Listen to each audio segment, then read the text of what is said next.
Bonjour à toutes et à tous et bienvenue dans cette vidéo de logique consacrée aux croix. Alors il existe trois types de croix en logique que l'on va voir dans quelques secondes. Le premier type de croix, il faut prendre en compte, comme c'est écrit, tous les éléments. C'est-à-dire que vous devez soit additionner, soit multiplier tous les éléments de la croix et le résultat sera soit identique, c'est-à-dire 20, 20, 20, soit décroissant, c'est-à-dire 20, 18, 16, soit croissant, 20, 22, 24. Alors en l'occurrence, on a quoi ici? 6 plus 4, 10, plus 3, 13, plus 4, 17. Donc le résultat de la somme de l'ensemble des éléments est égal à 17. On regarde à côté, 8, plus 5, 13, plus 2, 15, plus 2, 17. On se retrouve donc à nouveau avec 17. Enfin, dernière croix, 8 plus 6 plus 1 plus 2, ce qui fait également 17. Ainsi, la bonne réponse sera une croix où l'addition de la totalité des éléments fera 17. Passons à présent au deuxième type de croix, à savoir, vous devez, comme pour la croix numéro 1, additionner ou multiplier tous les éléments sauf 1. Pourquoi sauf 1 ? Parce que ce 1 là qui sera différent des autres sera le résultat. Regardez ici, on a R avec 6, 6, 6. Ça signifie en fait que si jamais on fait l'addition de 6, 6 et 6, on tombe sur 18. 18 qui est le rang alphabétique de la lettre R. Donc vous voyez, on les a tous pris sauf 1. On les a tous additionnés sauf le dernier qui est le résultat. Deuxième croix, qu'est-ce qu'on remarque ? On remarque que la croix a tourné sur elle-même, dans ce sens-là en fait, dans le sens inverse des aiguilles d'une montre. Pourquoi ? Parce que la lettre est passée en fait ici.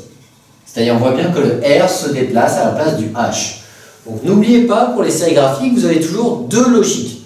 Pour les croix, la quasi-totalité du temps, c'est tout simplement la croix qui tourne sur elle-même, dans un sens ou dans l'autre. Et la deuxième suite logique, c'est les différents types de croix que l'on vient de voir. Donc là, R est égal à 6 plus 6 plus 6, H c'est le 8e rang, donc en fait 2 plus 3 plus 3, 8. Là on a N, la croix continue en fait à tourner. Et là on a 8 plus 5 plus 1 est égal à 14.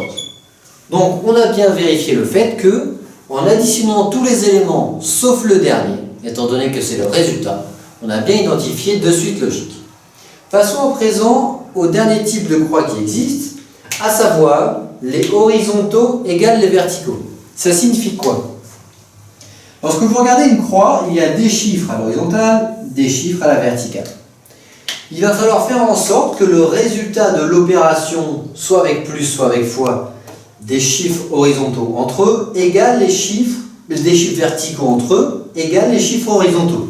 Et en l'occurrence, ici, on a 8 plus 4. Vous voyez, ce qui relie les chiffres horizontaux, c'est un plus, égale, pour les verticaux, on a un 6 fois 2. 8 plus 4, 12, égale 6 fois 2, 12. Donc c'est toujours la même chose. C'est soit plus égale plus, soit fois égale fois, ou alors plus égale fois, ou l'inverse. Donc ça sera toujours ces deux signes opératoires. Plus, fois, fois, plus, fois, ou alors fois, plus. Regardez maintenant la deuxième croix. Ça va être toujours la même chose. 4 plus 5, 9. 3 fois 3, 9. Troisième croix. 4 fois 5, 20. 9 plus 11, 20. Donc là, on se rend bien compte que l'opération des chiffres verticaux est égale à l'opération des chiffres horizontaux. En l'occurrence, pour les verticaux, c'est une multiplication. Pour les horizontaux, c'est une addition. Donc voilà concernant les différents types de croix que vous pouvez avoir pour votre test de logique. Je vous souhaite bon courage pour la fin de votre préparation. À très bientôt.